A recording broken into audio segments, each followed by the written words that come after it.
అనగనగా మంగళగిరి అనే ఊర్లో రామయ్య అనే రైతుండేవాడు. అతనికి ఉన్నది 1 ఎకరం పొలం మాత్రమే.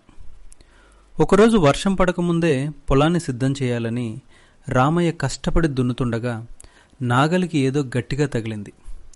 తవ్వి చూడగా మెరుస్తున్న ఒక మట్టి కుండ కనిపించింది. రామయ్య దాన్ని ఇంటికి తీసుకెళ్లి తన భార్య లక్ష్మితో, "ఇది మన పొలంలో దొరికింది, కనీసం ఇందులో నీళ్ళైనా నిలబడతాయేమో చూడు" అన్నాడు. లక్ష్మి ఆ కుండను కడిగి అందులో ఒక వెండి నాణెం వేసింది. మరుసటి రోజు ఉదయం చూసేసరికి ఆ కుండ నిండా 100ల కొద్దీ వెండి నాణేలు తలతల్లాడుతున్నాయి. అది చూసి ఆ దంపతులు ఆశ్చర్యపోయారు. రామయ్య ఆ కుండ సహాయంతో ధనవంతుడయ్యాడు. కానీ అతను స్వార్థపరుడు కాదు. ఊర్లో ఎవరికి కష్టం వచ్చినా సహాయం చేసేవాడు. ఎండిపోయిన బావుల్లో పోయడానికి కుండలో ఒక బిందె నీళ్లు పోస్తే అది 100 బిందెలయ్యేది. అలా ఊరి కరువును తీర్చాడు.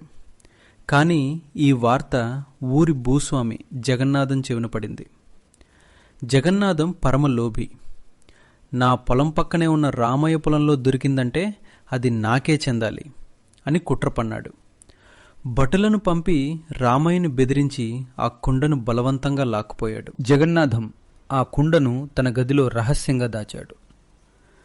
నా దగ్గర ఉన్న బంగారు నగలు ఇందులో వేస్తే నేను ఈ రాజ్యానికే రాజునవుతాను అని మురిసిపోయాడు. కుండ లోపల ఇంకేమైనా ఉందేమో అని దీపం పట్టుకుని లోపలికి వంగి చూశాడు. దురదృష్టవశాత్తు పట్టు తప్పి కుండ లోపల పడిపోయాడు. తమాషా ఏమిటంటే కుండ నుండి ఒక జగన్నాథం బయటపడగానే వెనుకే మరో జగన్నాథం. అలా 100 మంది జగన్నాథులు బయటకొచ్చారు. అందరూ ఒకేలా ఉన్నారు, ఒకే బట్టలు వేసుకున్నారు. 100 మంది భూస్వాముల గందరగోళం, అసలైన గొడవ ఇక్కడే మొదలైంది. మొదటివాడు "ఈ కుండ నాది" అన్నాడు. రెండోవాడు "నేనే అసలైన జగన్నాథాన్ని, వీళ్ళంతా నకిలీ" అని అరిచాడు.